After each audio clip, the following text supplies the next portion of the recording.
What's up, Crusaders? Crusaders? Alright, I want to talk about Obama and the Libya debacle. Alright, now check this out.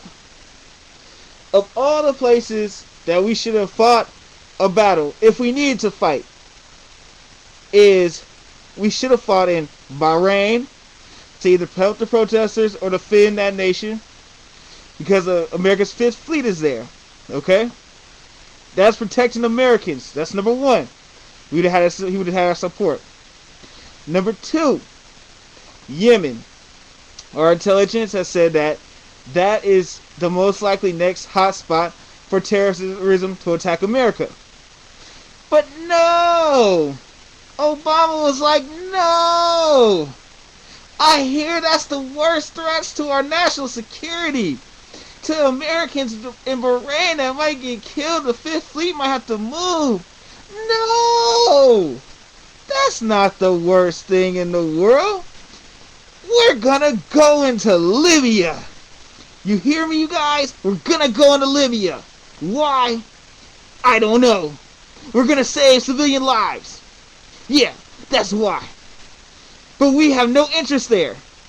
Our Fifth Fleet will probably have to move. But that's okay. That's okay because we're gonna save civilians in Libya. Muammar Gaddafi, if he does not have the capabilities to shoot down an aircraft, he does not have the capabilities to attack America.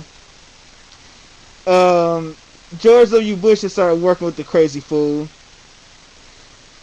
But I mean, he's not a threat to our national security.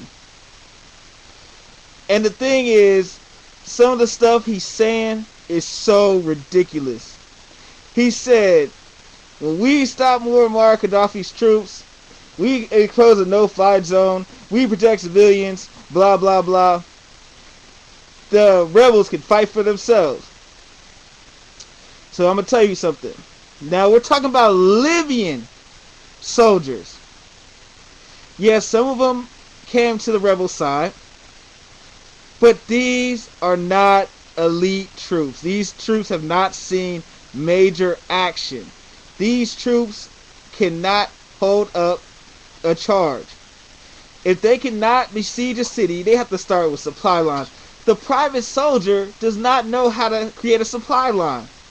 Most generals don't. They have postmaster generals for that. Just like Americans, if right now we didn't have no stores to go to, no suppliers, you wouldn't know how to go find a cow, cut it up. I'm talking about no internet, no nothing. You ain't go find a cow, go cut it up, know how to make some steaks. It's not going to happen. So he's expecting these people, first of all, that are like cashiers during the day and at night soldiers, to take on a trained army in a defensive position. So let's say even a trained army, you want to go in at least 3-1. If you have sufficient troops, you want to go in 10-1. You want to, first of all, seize the city, block it off, make sure no reinforcements can get in, no supply, cut their supply lines, cut their communications, and you want to take the city block by block, street by street. If not, you can siege them, besiege them. But see, the thing is, these are not soldiers. These are part-time people. These are people that during the day go to school, they come out and fight at night. They don't want to die. A soldier knows he has to die. But they don't want to die. They want to see change, but without giving blood. You see what I'm saying, cuz? They don't want to give the blood for it, cuz. The American Revolution, we had to be trained. We had to be trained. We had to go to Valley Forge. We had to sit there and be trained by a German. I wish I would have wrote down his name before I started this video. I mean, put it in the comments so everybody knows. But we had to be trained to fight. And then when we trained to fight, we had to be prepared to die. And we were prepared to die. That's when we started winning victories. But we had to be trained. And these troops are not trained. And it's not going to take a month of training. It's not going to take, because these are normal people. They have no reason that they want to be soldiers after this revolution.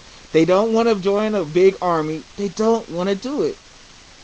So we're backing somebody with no military training. We don't know who they are. They're going to install a Muslim democracy which basically means democracy until the Americans leave, and it'll be Sharia law. We can't fight another war just like Afghanistan, just like Iraq. That's what this is going to end up being like. It's a debacle. And if we vote Obama back in 2012, I don't know what's wrong with the country. Patriots should not be giving these lives for this fool. People calling me and stuff. So Crusaders, know that me as a leader, I'm way wiser than this fool. Don't let the skin color fool you. Alright? I'm not Obama. I'm much more stronger, and I know what I want, and I know I'll spread out a plain plan to the people, and I go act crazy. You see what I'm saying?